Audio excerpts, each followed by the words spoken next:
Hi y'all, happy Halloween. It's Kate at Kate's Garden Chicken and Cat Rambles, and excuse my voice. I'm unfortunately going to have to talk a little bit louder than I like to when I'm outside.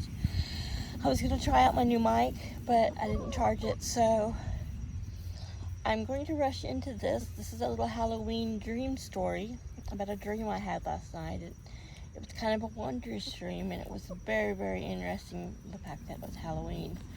But I just rolled out of bed a little bit later than usual, and I'm going to get right into the gist of the dream before I forget any of it. I used to write them down when they were this detailed, but a lot of times I would start losing the details faster than if I just stayed in my head. So I'm going to tell a story, and then we'll talk about the dream a little bit after I tell what I can remember of the dream, which is a lot. I'm often a lucid dreamer, but I am a vivid dreamer every night. I'm in color, so this is just something different, kind of a bit of a Halloween story, and it kind of amazed me, so I'm going to share it. So,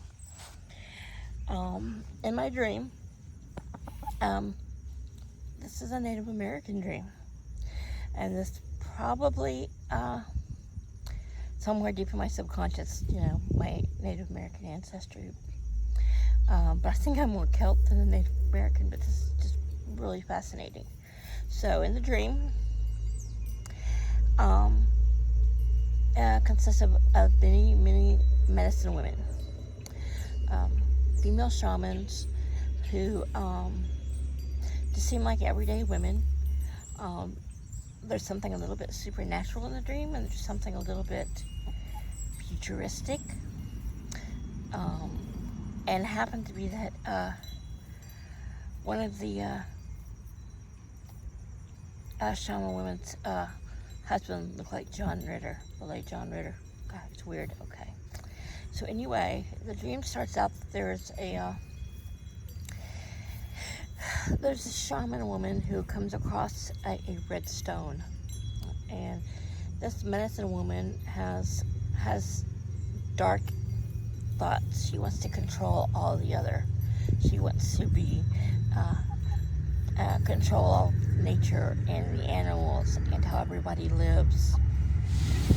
Sorry about the background knowledge. There's a plane background noise. I'm sorry. There's a plane flying over.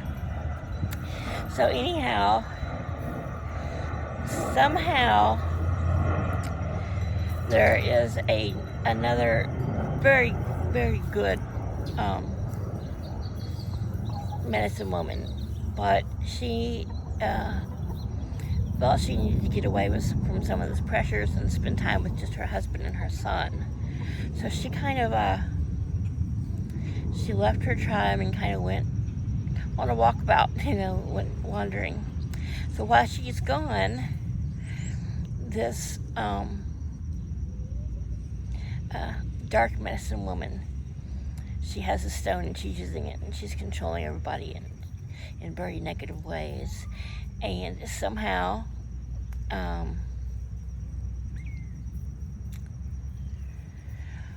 all these other female shamans, there's about 9 of them, and the bad one's like number 10, and they all have varying different abilities and different gifts, things that make them strong. So the wandering medicine woman, as I'll say, she comes back and finds out what's been going on, and she does have an idea of how to combat and to end this kind of like a power draw and power struggle going on with all the medicine women, and how to stop the dark one. But it relies on like these stages, and I kept seeing kind of like a pyramid with and how a pyramid is wider at the bottom and narrows to the top, and standing on top of this pyramid was the negative medicine woman. And so they had to start at the bottom, with, I don't know, it seemed broad, but still a powerful medicine woman and her sister, but every level up the pyramid, there were stronger abilities and strengths. So it's like all the medicine women knew what they had to do, and at each different point in the dream, I was each medicine woman. She did what she had to do, and I can't remember the details of what they each had to do, but a lot of the things were very natural, and it's like they all had their own pieces of the red stone also, but like little smaller pieces.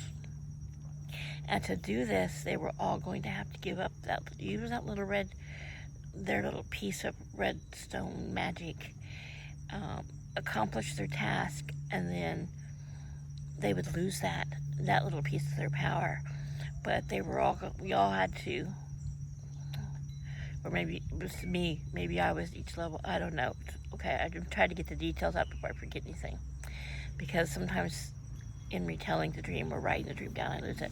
So some have to do with healing some things in nature, healing things within their own personal community. And each stage was different, and it's like sometimes it was like they were watching themselves on a screen. It was so bizarre. But anyhow, at each different level, they kind of had to figure it out on their own, what they needed to do. And it's like, they meditated and they prayed, and they knew in their, I don't know, it's like they knew in their medicine heart what they had to do. They had to heal something, or prevent something bad happening within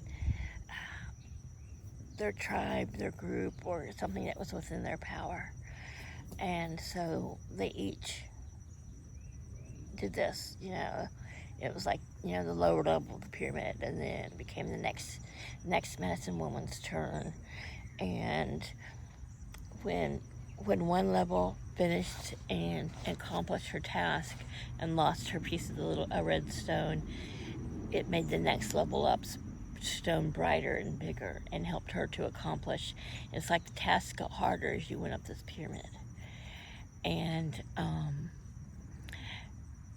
the really powerful, good medicine woman who went a walkabout, it's like the whole time they're doing this struggle to get to the top, she's like on her way back. But on her way back, it's like she's lost to her husband and her child, and they think she's gone, but she's like in this different spiritual realm. And for her to come back and to be back with her husband and her child, she has to watch all these other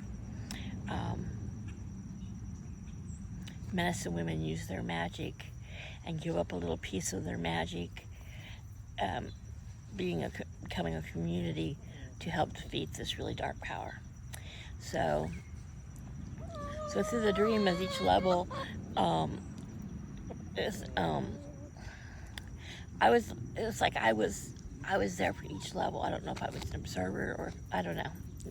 But anyway, she's seeing them struggle and do what they have to do, and she's feeling and watching her husband and son go through this loss of her not being there, and what they're missing out on, and the young boy's confusion, and his father's grief of not having her. So anyway, each level goes up, and some things involve animals, and something involves just good deeds, and some just seem kind of magic, and I can't remember those details. But as each level goes up, her husband and son, she's watching these other medicine women, struggle and within their fears, grab a hold of their inner strength and accomplish their duty, sacrifice that piece of their magic to another shaman, a level up. It's just bizarre. It's this strange, crazy pyramid, and there's color. Anyway, it reminds me of one of those rainbow stackers little kids played with. If you guys remember those little plastic things where little children stack the little donut things on on a central post, and you did them in order for a little pyramid. Anyhow, I digress. So, and it's like as I'm dreaming this, I'm feeling also how her husband and her son felt with her loss, and the faces of these shaman women are familiar. They're people I knew but didn't know. So, in my role, like I said, I don't know if I'm each one or if I was just observing. But they did this, one after another. And then when it came to finally to like the top of this pyramid, and it was time for the really powerful and good medicine woman to battle this, or to conquer, use all the strength that had been gathered from all these other medicine women doing the deed they needed to heal something and losing their stone, until there was, and by the time they were done, there was almost a totally complete power stone that looked like the same one that the negative, evil medicine woman had been using. I'm sorry, the chickens are not going to eat this over. I'm just trying to put them on camera and not me, because that would be the Halloween thing, because I just rolled out of bed.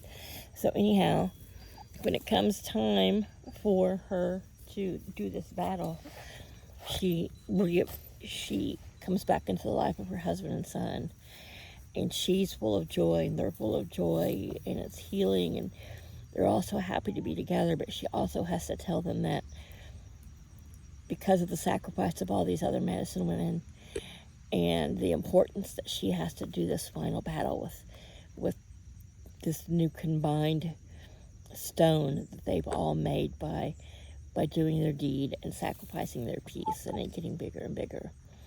And amazingly, as much as she wants to be there for her child and her husband, they understand, and they know she has to do what she has to do.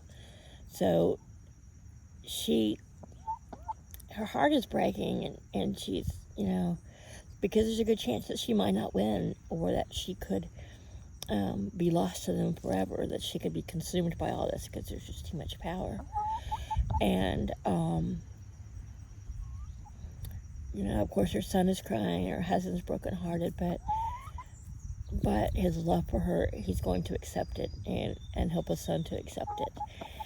And so it's like she's going to the top of this pyramid, but it's like a little mountain, and she's going to confront this dark medicine woman, who in the dream kind of looks like a normal human-sized Wendigo. I've been watching a lot of cryptid shows, but anyway, that's kind of how she's disguised. And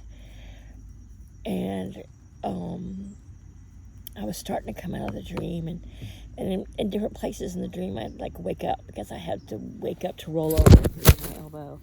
So, sorry, the chicken just knocked that over. My eyes are closed because I'm trying to remember this dream. So she goes, and she's got in her hand this almost totally complete stone, and she has a piece of it herself that she wears in an amulet on her neck. And she pushes her piece into the middle, and it glows, and so she knows that this stone for good is complete. But now she has to have the strength to use it, and use it correctly, and to absorb and accept the sacrifice of all these women coming up this little pyramid of strength to her. And she is very strong, and she is very strong now because of the sacrifice and because of all these little pieces of stone that have now combined into one. And it's like she knows that this was her destiny. And as much as she wants her life to be with her husband and child, she has to do this for the greater good. And as she's going through this battle, it's like not like they're physically, but all these other medicine women have locked hands, and stepping into this group of the circle, these medicine women holding hands, her husband and her son step in, and they hold the hands of all these medicine women who have been working and sacrificing to stop this evil. And so she's at the top of this pyramid, but it's like in a forest, like on top of a mountain.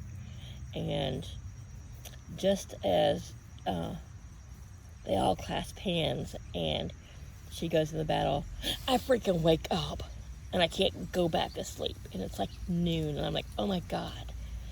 I got up at 5:45 and then I dozed back off after I let the chickens out and I started this dream. And I heard Paul come home and talk and he said something. I might have said something back to him, but I went right back in the dream. And that's where my dream ended. And that's my horror of that, is that I didn't get to finish the dream. And this video is probably a lot of my yard and the grass because the chickens knocking stuff over. But now I'm done with the story. I'm done with the dream. And so I can kind of focus the camera on these crazy birds. But anyhow, I thought it was interesting that I had this dream and this sort of dream with a really dark part to it. And I can't, you know, even as I've told this, I started losing some of the details. I can see like it becomes more of a rough sketch, and it's like I'm looking at like a picture, a storyboard, like people sketch up and draw up before they make movies or do plays, you know, where you're seeing the scene like it's on pages. And it's just bizarre. And I've been able to do this my whole life. It's gotten this kind of weird dreaming. It's gotten stronger as I've gotten older. And I don't know why that is. I know there's a medicine I take that helps me get to sleep. It doesn't keep me asleep, but it helps me, my mind, quiet so I can go to sleep. Like I take it, within 30 minutes I'm asleep. And then, you know, of course I wake up many times in the night. I can't remember or know that if I ever slept like a full straight night without waking up with part of it.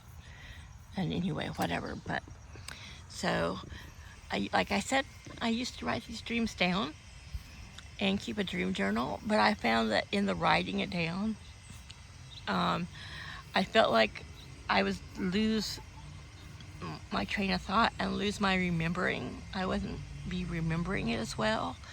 I don't know if that's the act of writing it down, you know, the physicality of putting pen to paper.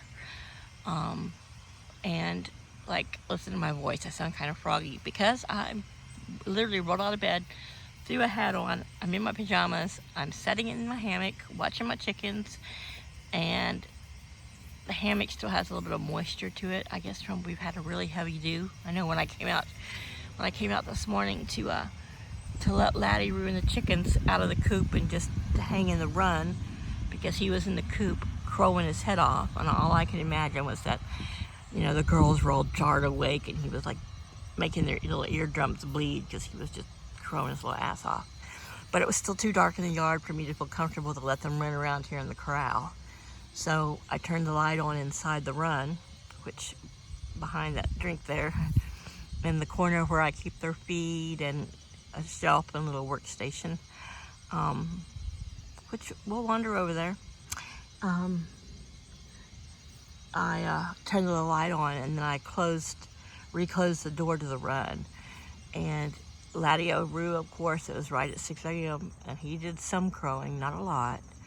And I was just like, part of me does go, oh, my poor neighbors. But when the time changes, it'll be 7 o'clock. And, you know, part of me is also like, you know what, you guys, I spend my summer mornings being woke up at 6:37 because you decided that at 7 a.m. you got to power wash the outside of your house. Not because it's all that filthy, but just because the neighborhood behind me, all of the people are back there are really trying to keep up with the Joneses. It's a very kind of snooty, self-important crowd of people. They're not real friendly. Most of them, there's a large majority of them who aren't even from Delaware. But anyway, I digress. So anyway, I thought, what am I going to do for Halloween? I got to make a Halloween video, and I see where people are put a lot of work into being a creator and dressing up their animals or making up a story or filming stuff way ahead of time so that they can edit it all down for this great little Halloween special. And that's just not me. I'm not going to put little costumes on my chickens or my cats, and I'm not going to write out a story and a sketch that me and the animals perform, like you can get your animals perform. No, it's us observing them doing what they do. And so this dream, it just struck me when I woke up and I couldn't go back to sleep that, wow, it's interesting that I had this dream with such defined levels of good and bad and sacrifice and struggle, and it's like these medicine women, we knew we had to do what we had to do and sacrifice this bit of our power because bad things were going on and happening to animals and our families and our tribes and our community. And I thought, of all the weird ass dreams I have all the time, this is the one I have Halloween morning. And I know they always say that, your dreams only last for seconds or moments at a certain level of when you're sleeping, but I never can agree with that, because I'll have a dream and I'll wake up in it and it'll be 2 in the morning and I get up and I go pee. As long as I keep thinking about what I was dreaming, when I go back to bed to sleep, I pick right up where I left off. And I might wake up a couple times in the dream, but I know that this dream and what's going on is lasting hours, and that all the hours I'm sleeping. Because I look at the clock and I'm like, oh my God, I'm up again. And I consciously, in my wakefulness or my semi-wakefulness, are saying, remember what you're dreaming so you can go back and finish it. It's like having to, afraid you're not going to be able to finish a great movie you're in. And I've been able to do this for as long as I can remember. As long as I think of it and keep it in my mind, I can go right back into it and pick up where I left off. Sometimes it doesn't mean that the dream isn't convoluted or bizarre as hell, and while I'm dreaming it, it makes sense, but I'm sure a lot of it doesn't. And just the 15 minutes I took to tell part of the dream, I was losing it as fast as I was telling it. But that's the gist of it. But yeah, that was just a crazy Halloween dream to have. And I have a few friends and subscribers who like to hear these weird little odd stories that come out of me. And it's like I felt that if I wrote it down, I might the creative part of my mind and the writer in me would maybe embellish or change things in the writing. So I decided I would come down here outside really quick and film the chickens doing chicken stuff and say happy Halloween and share this bizarre Halloween dream. But yeah, back to Laddie Roo and his crowing this morning. So, I automatically wake up. It's like, this morning I heard him crowing, and it was before I started the dream. I came out and let him out. And about an hour and a half later, I woke up as the sun was coming up, as it was lighting up outside. It's like I automatically woke up. I didn't set the alarm. It was like 5:45 when I let him out of the coop and into the run. I turned the light on in the run so they could eat and drink, but so they couldn't come out into the dark yard. And I'm like, all right, it's about 10 to 7. By the time I went back in, it was like 10 to 6, and I knew I had till sun wasn't going to rise till 7:20, but by 7 a.m. it would start lightening up enough that I felt comfortable for them to be out here in the yard. But it's like I automatically woke up, and it was just the right amount of brightness, and I came outside and turned off the outside lights. We have some decorative lights, and we have the security light that pops in on the back porch if there's an animal or anyone approaches the back door, which is good we have that. Sometimes it shines in my room, considering we never lock our doors. I shouldn't say that, and I'm going to have to lock our doors. But anyhow, I came out and I was able to just reach over the little gate there, which is right there. And it's made of like a part of a smaller pallet that was 4 signs. It's kind of heavy. I was able to reach over it and just push open their the chain link gate door, the chain link door to the run, and let them out. And of course they all squawk and come out, and they have to say their little, put their chicken 2 cents worth in. And I hear Laddie do some really, really loud crows. I mean, he was like crowing his ass off while he was in the coop, and then when I let him into the run, he didn't crow as much. And then like a few minutes after I let them out, of course, I had to feed the cat, because the cat woke up and came out of his little cubby when he heard me out here. So I came back out and I threw out some scratch and fed them a little scratch and put a little bit of pile there on this little stump. They like to eat their scratch off the top of it, and sometimes they like to stand on it while they eat their scratch. But anyhow, then I went back in and I laid there for a while, and Paul wasn't home yet, and I just like snuggled up with my kitty and went to sleep, and that's when I started dreaming. So crazy, so bizarre. So now I'm gonna go see if anyone's laid an egg this morning. So it's now probably 12:30 from the time of looking at the length of this video, and that little clock type thing. I know I've been talking here now, pushing a half hour, and that's a lot of me rambling. And I want to get something to drink because my throat's dry and scratchy. Oh, look at Laddie Roo. He's hanging out there with Kiva, which I think Kiva's the one that laid the double yolk egg that the inside house cat broke. She, Miss Pip, went right over to my little red basket that I had some eggs in. That double yolker and another, and she just slapped him off the counter. I heard something hit the floor. I went to go see, and there's cracked egg and egg yolks all over the place. Yeah, it wasn't one of yours, Brahman. These were both brown eggs, and you laid a little blue green egg. But anywho, look at him. He's just like, I'm gonna sit by her. This is your head hen. Brahman here, the blue gray Americana is the head hen. This here is Una. She's like the next highest underneath Brahman. And then the Brahmas are somewhere in the middle, and poor Luna, which she's not out here. So I have a feeling that she's probably in there laying her little brown egg. Is low on the totem pole. And I guess Neve over here, the blonder of the Brahmas, who isn't laying yet, like I said, whose comb and eye and wattle are still more pink than red. She's like, ooh, boys are gross. I don't want to sit with him. He interrupted my bath again. But look at her, they're just sitting there so sweet. It's so cute. So I'm going to come in here and grab the eggs I left out here because yesterday. Hi, Luna. Did you lay the egg?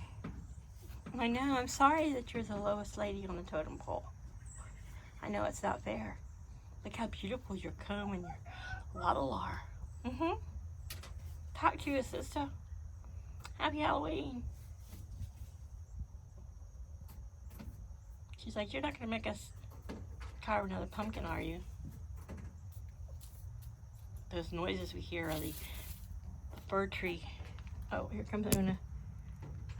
Oh, came and drew a line in the sand. Now you're going to peck it. Don't step over that, Mama. So let's go see if we got any eggs. I'm going to take this little kind of top thing off there that's over the nest boxes because one of them wants to sleep in it. No egg. Yep, there's one from Prowler. So let's sit this here and get it to balance without falling over. While I reach in and grab the egg. Okay, so that's nest box 1, the one they like over here in the farthest corner. Like I said, I had to do a couple DIY nest boxes because they wouldn't use the expensive one Paul bought. And this is nest box 2, and this seems to be where the Brahma lay her eggs. But anywho, now we need to do some stirring up. because it's warm today and we aren't really into cold proper. I mean, we're getting down in the 46 at night, but today is supposed to rain, and so it's getting up closer to the high 60s. I think it's 67, but laying out there in the hammock in the sun, I was getting really hot and starting to sweat. But though it's not even 70 degrees. What, you guys? See, this morning some mornings I put a little scratch down, especially if I'm locking them in here for an hour or two until it's bright enough in the yard. This morning I didn't, but there's old pieces of scratch, and they have grit in here, and I'm gonna have to come back out in a little bit and bring them some fresh water. Why do you guys keep kicking stuff into your food? Yuck. Yuck. So anyhow, I'm gonna take these in.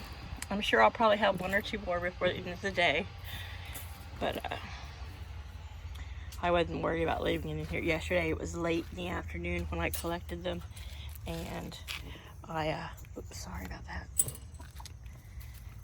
All right, I'm going in, ladies. I'm gonna leave you guys alone. Y'all are kind of hang out here in the corner. They haven't been doing much standing or messing with these purple chairs, and they don't hold up any longer. So I'm probably gonna stack them out of the way, but it was really windy the other day, so I just kind of put them over here under the eave of their coop. And right here, where I left this piece of wood sticking out, I'm going to move their owl. You see the owl right there, it came. Their little decoy to help protect them against any hawks. Got the crows out here, Heckle and Jekyll, and this is Hootie the owl. Yeah, I really creative, but I think I'm going to have to mount a piece of wood that's a little more square right here to screw him into, because this just isn't quite as wide as his base. But this way he's kind of hanging out on this corner overlooking the yard. What do you guys think about that, huh? Is that a good idea? They're like, yeah, whatever. So there's a little few eggs yesterday and one laid this morning. Like I said, they don't lay every single day, but for the past few days I've been getting 3 eggs a day. And we'll see. I may only get maybe one more brown today, or I may get a couple more. You know, it's kind of hard to tell. Like, anyway, I'm gonna go in, have a Red Bull and some breakfast or some lunch now, and I hope you guys found this interesting and entertaining, and you know how I ramble, but happy Halloween. Everyone have a great afternoon and evening. Love you guys. Please like and subscribe. Bye.